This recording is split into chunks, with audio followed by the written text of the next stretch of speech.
गुरु प्यारी साध संगत जी, आप सभी को प्यार भरी राधा स्वामी जी। प्यारी साध संगत जी, चलिए हम अपने महाग्रंथ को कंटिन्यू करते हैं। और आज का अपना टॉपिक है कि बड़े महाराज जी को ये किसने कहा कि अब जाकर आपको खानदानी लड़का मिला है। चलिए जानते हैं।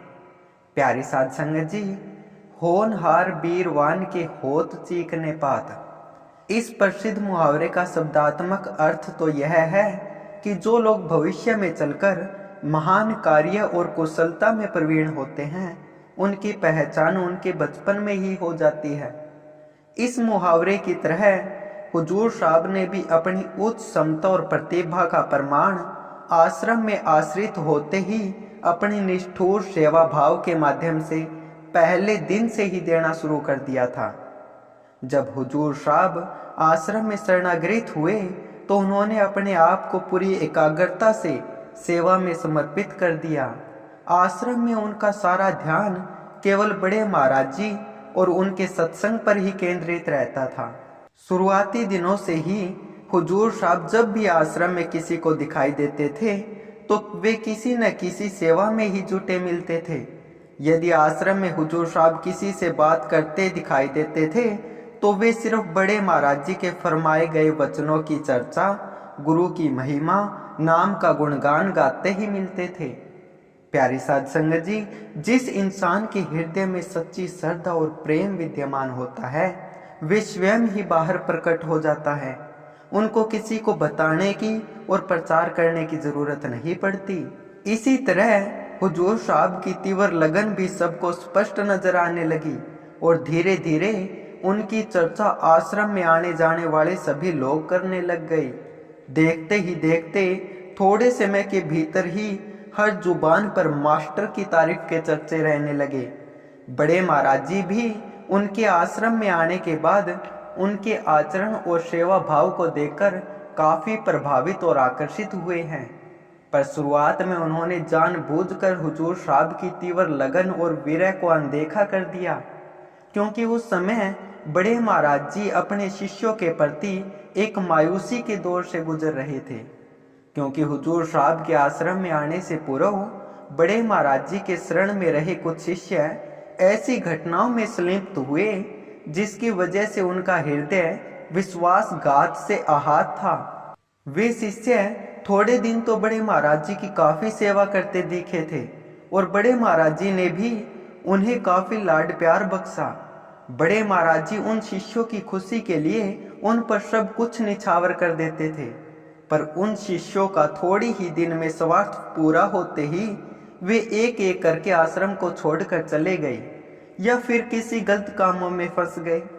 इसलिए जब हुजूर साहब नए नए आश्रम में शरणागत हुए और उन्होंने अपने कर्मठ सेवा भाव से बड़े महाराज जी का ध्यान आकर्षित किया तो बड़े महाराज जी ने उनको खुले हृदय से लाड दिखाने में और उन्हें अपनाने में थोड़ा संकोच दिखाया। पर बड़े महाराज जी का यह संशय थोड़े ही दिन रहा। उस समय के इर्द गिर्द दिनोद गांव से एक बुजुर्ग सत्संगी श्री शेर सिंह जी आश्रम में आया जाया करते थे। बड़े महाराज जी उनको बड़ा सम्मान देते थे और उनको प्रेम से दादा कहकर पुकारते थे। दादा शेर सिंह जी और हुजूर साहब के परिवार के बीच आपस में किसी पुरानी बात पर मनमुटाव चल रहा था और इसी कारण दोनों परिवार के सदस्यों में आपस में बातचीत बंद थी। दादा शेर सिंह जी ने नए नए शरणागत हुए हुजूर साहब को आश्रम में सेवा करते देखा और उनकी हर गतिविधियों पर बड़ी बारीकी से नजर रखी।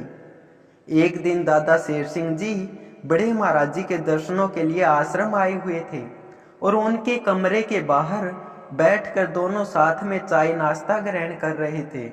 उसी बीच हुजूर साहब का दोनों के पास से गुजरना हो गया। उनको दूसरी तरफ जाता देख दादा शेर सिंह जी ने बड़े महाराज जी को बड़े अपनेपन में एक बात कही, भगत एक बात बताऊं, अब जाकर तेरे पास एक खानदानी लड़का आया है। ये औरों की तरह दगा नहीं देगा। अब से पहले जो तेरे पास छोरे आए वो तो आए गए हो गई, पर यह लड़का खानदानी है। दादा शेर सिंह की इस बात का बड़े महाराज जी पर बहुत गहरा प्रभाव पड़ा। एक तो उन्हें यह पता था कि दादा शेर सिंह और हुजूर साहब के पारिवारिक संबंध अच्छे नहीं हैं।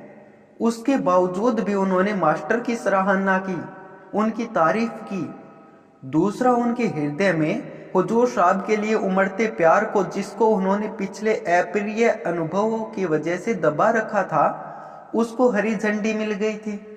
इस घटना के कुछ ही दिनों बाद बड़े महाराज जी ने अनजाने में हुजूर साहब को आश्रम को कभी नहीं छोड़कर जाने की शपथ लेते हुए भी सुना।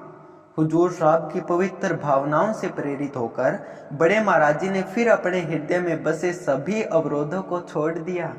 बड़े महाराज जी ने तब इतने अपार प्रेम की बरसात की कि यह अनुमान लगाना कठिन हो गया कि इस प्रेम की अथाह गहराइयों में कौन अधिक निमग्न है।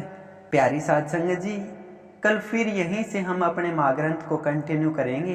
तब तक आप सभी को प्यार भरी राधा स्वामी।